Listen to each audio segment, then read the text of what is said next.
Coming up today, with concerns growing by the day, 5 more people in Korea test positive for the MERS virus, bringing the number of confirmed cases to 30. Hundreds more remain under quarantine.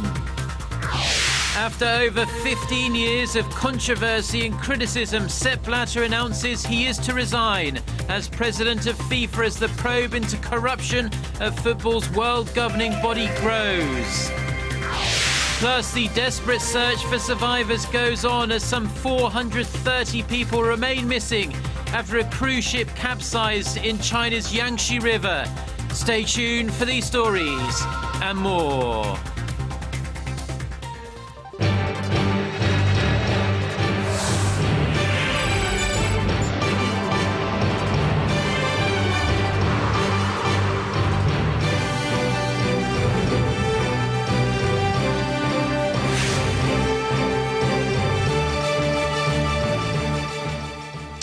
Hello to our viewers around the world. It's 6 a.m. on Wednesday, June 3rd here in Seoul. Thanks, as always, for joining us. I'm Mark Broome.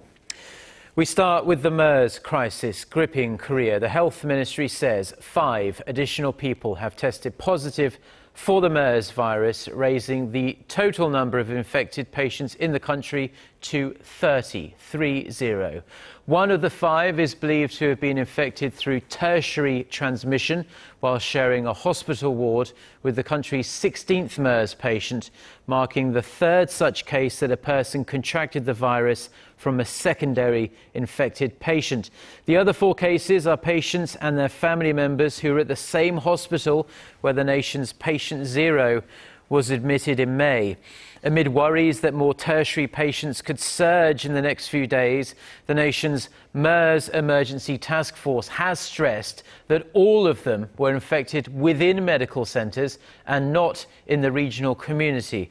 Health authorities say around 800 people believed to have come into contact with MERS patients are under home isolation or in quarantine facilities to prevent the virus from spreading further. And in an effort to protect children, about 140 schools and preschools, mostly in Gyeonggi-do province, located near the hospital where a woman died from the MERS virus, will be temporarily closed for a period of 1 week, following a decision made by school administrators and parents. We could be looking at a deadlock between Korea's ruling party and the presidential office over a bill that gives lawmakers the right to request changes to executive orders. Now, recent remarks by President Park Geun-hye indicate she's prepared to veto the bill, so attention is being drawn to what happens next if the president actually wields her executive power. Our Park Ji-won reports. What happens if President Park Geun-hye decides to veto a bill that has already passed the National Assembly? According to Article 53, Paragraph 2 of Korea's Constitution, a vetoed bill returns to the Assembly within 15 days with a written letter explaining the objection and a request for it to be reconsidered. The bill is put to a vote again if the returned bill is listed up at a plenary session. Paragraph 4 of the same article states that if the Assembly passes the bill again with more than half its total members in attendance and with at least 2/3 of those present voting in favor, the president's veto is overridden and the bill becomes law. The Constitution gives the president the right to veto a bill. However, the Constitution also acknowledges that a bill vetoed by the president should pass if most Assembly members, who are the representatives of the people, support and agree on it. That's because the Assembly's will is considered closer to the will of the people. So then the question becomes, will Korea's rival parties release the controversial bill for a vote? And if they do, would it pass? If the bill fails to be listed at the full Assembly, it will be scrapped next May when all the lawmakers' terms end. The bill allowing the Assembly to request changes to presidential ordinances passed last Friday with 211 voting in favor among the 244 members attending the session. The sheer strength of support is why some watchers say the bill may be able to pass the Assembly again. The rebel camps are split on the matter. The ruling party is gathering opinions from lawmakers and legal experts, and lawmakers close to President Park are voicing their concerns. The main opposition New Politics Alliance for Democracy says the presidential office should just respect the National Assembly's decisions. Park Ji-won, Arirang News. South Korea and the United States have established 4 principles that will guide the allies in their decision-making and operations to counter the growing missile threats posed by North Korea. And Na Hyung-young has this report. The first of the 4 principles outlined by South Korea and the U.S. is that the allies will employ missile defense capabilities that are based on a combined assessment of North Korea's missile threats. This was stated in the 2015 Strategic Digest published Tuesday by the UN Command, the ROK U.S. Combined Forces Command, and the U.S. Forces Korea. The second principle is for the 2 countries to enhance their military proficiency through combined exercises, while the third is to support capabilities required to implement the so-called 4D lines of effort. The 4D strategy is a concept endorsed by Seoul and Washington at the Security Consultative Meeting in October last year. It urges the allies to detect, defend, disrupt, and destroy North Korean ballistic missile threats. The concept applies in armistice, crisis, and war, and is said to utilize South Korea's kill chain missile defense system, the Korean air and missile defense system, and Washington's capabilities on and off the Korean peninsula. The last principle states that the allies' missile defense operations will be based on bilateral consultation. Meanwhile, the booklet also revealed that South Korean forces and U.S. troops conducted weapons of mass destruction exploitation training in June last year at the U.S. National Training Center in California. The exercises were aimed at increasing interoperability to maintain a WMD deterrent on the peninsula, and the sessions are tentatively scheduled to take place once every 2 to 3 years. Na Hyung-young, Arirang News. Just a few days after winning re-election in controversial circumstances, Sepp Blatter has unexpectedly announced he will step down as FIFA president. Blatter dropped the bombshell at a news conference in Zurich on Tuesday, less than 1 week after US federal agents arrested several FIFA officials in the city over allegations of corruption at football's world governing body. In his resignation statement, the 79-year-old said FIFA needed a profound overhaul. UEFA President Michel Platini, who had led calls for Blatter to resign, described his decision to step down as a brave decision and a right decision. A new election is to be held as rapidly as possible, but officials say it will take at least 5 or 6 months. No word yet on what might have triggered Blatter to suddenly call it a day so soon after winning a 5th term, but Swiss prosecutors say there is no ongoing investigation into him over the corruption and bribery allegations swirling around FIFA. Rescue teams in China have admitted they are racing against the clock to find survivors among the more than 400 people missing after a tourist boat capsized when it hit a freak cyclone on the Yangtze River. Thousands of police, soldiers and medical workers have been working throughout the night around the upturned hull in China's central Hubei province. As dawn breaks in the area, only 14 of the 456 people on board have been rescued. 3 people were pulled alive from the hull on Tuesday, but 5 people have been confirmed dead. Among the survivors are the captain and the chief engineer, both of who've been detained by police for questioning, this according to Chinese state media. Now, most passengers were elderly Chinese tourists on an 11-day cruise along the Yangtze, Asia's longest river, and its famous Three Gorges region. Japan's former chief cabinet secretary is urging Japanese Prime Minister Shinzo Abe to include a sincere apology and expressions of remorse for Japan's wartime atrocities in his planned statement to mark the 70th anniversary of the end of the Second World War.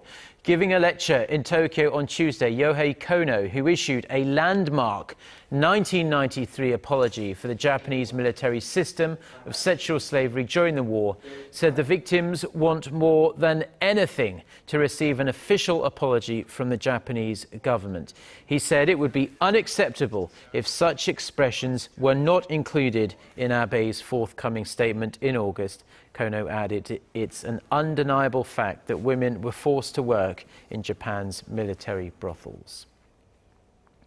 Now, we are nearly halfway through the year and a number of remarkable changes have been happening to the global economy. For an in-depth analysis of the hottest issues facing the Korean and world economies, our Shin Se-min spoke with senior World Bank official Axel van Trotsenberg.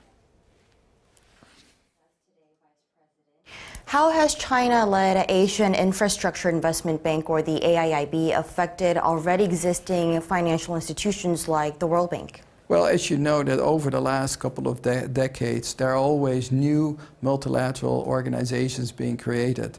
We have been always supported of the creation of new institutions because they try to fill a certain gap, and in this case, an infrastructure gap. And we are helping the Asian Infrastructure Bank in many aspects. We see this much more in the overall context of that we need to do a lot more on infrastructure collectively, whether that is through a bilateral channel, a private sector channel, or a multilateral channel. These channels have proven not to be sufficient. So anything that adds and can help solve a part of the problem should be welcome. And a lot of economists in Korea have forecasted that the country's economic outlook looks dim, stuck between a slowing China and a recovering Japan. We're halfway through the year now. How do you see Korea's economy, and what should policymakers do to better the situation? Well, it's clearly that the whole world economy is still struggling with the growth challenge, if you wish.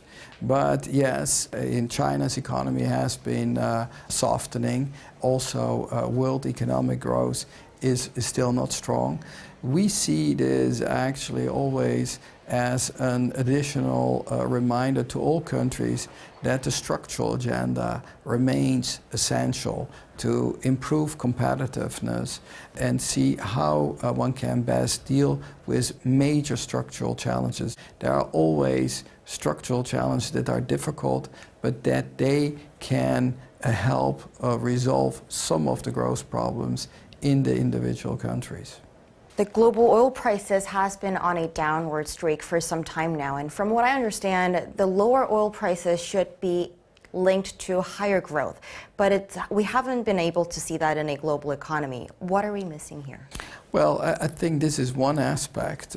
Clearly, what you are seeing is it has had an effect on the price.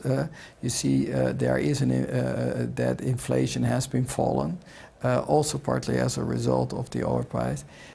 This is not something that is new. We have seen that in also past episodes. And certainly in a world economy that is fraught by some uncertainty, people are a bit more conservative. So that's the reason you don't see this immediate spike and growth boost. It's very clear because it reduces of course, the petroleum import bill. It has had a moderating effect on inflation, and of course, it helps firms to improve its competitive position. Thank you for your time today, Vice President. You're welcome. Now, shifting gears quite a bit now, and a special art exhibition on hyperrealism will kick off this week at a museum in Seoul. Our cultural correspondent Kim Ji-yeon has the details. All is vanity. This is the message distilled through the latest exhibition set to open at the Seoul Museum, where art is on display, representing pieces that go against modern thinking, that adding more is a key to nourishing one's life. You write about something that you most value in life, whether it's love, friendship, or happiness, and then it's printed out in one of the branches of this tree and then falls down as leaves. This interactive art installation demonstrates that, just as in life, the things we hold most dear can also fade with time. At the center of this program is hyperrealist art, which turns reality into illusion. And a major artist in this movement is Sam Jinks, an Australian artist who's taken hyperrealism to the next level, with replicas of humans made with silicon. His works portrayed the beginning of life or near death, themes he tried to accept and understand as part of something larger than oneself. My own fears of death and what's associated with that made me attempt to confront it in some way so that it wasn't so frightening.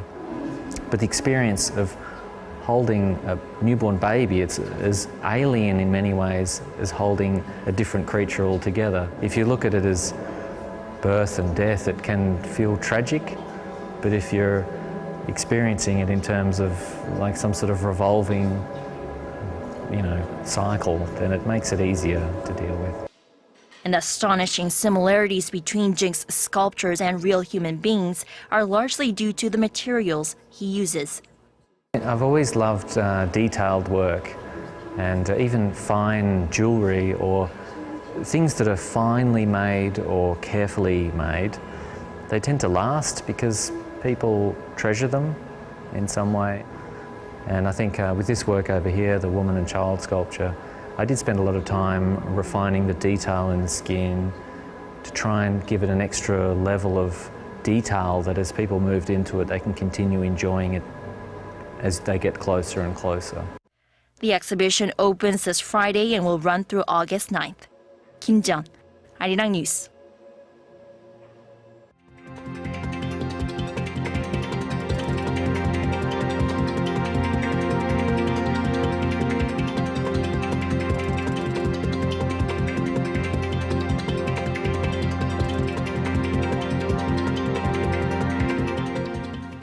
Well, that's all we have for now. Thanks as always for watching, and we do hope to see you at the same time tomorrow. Until then, goodbye.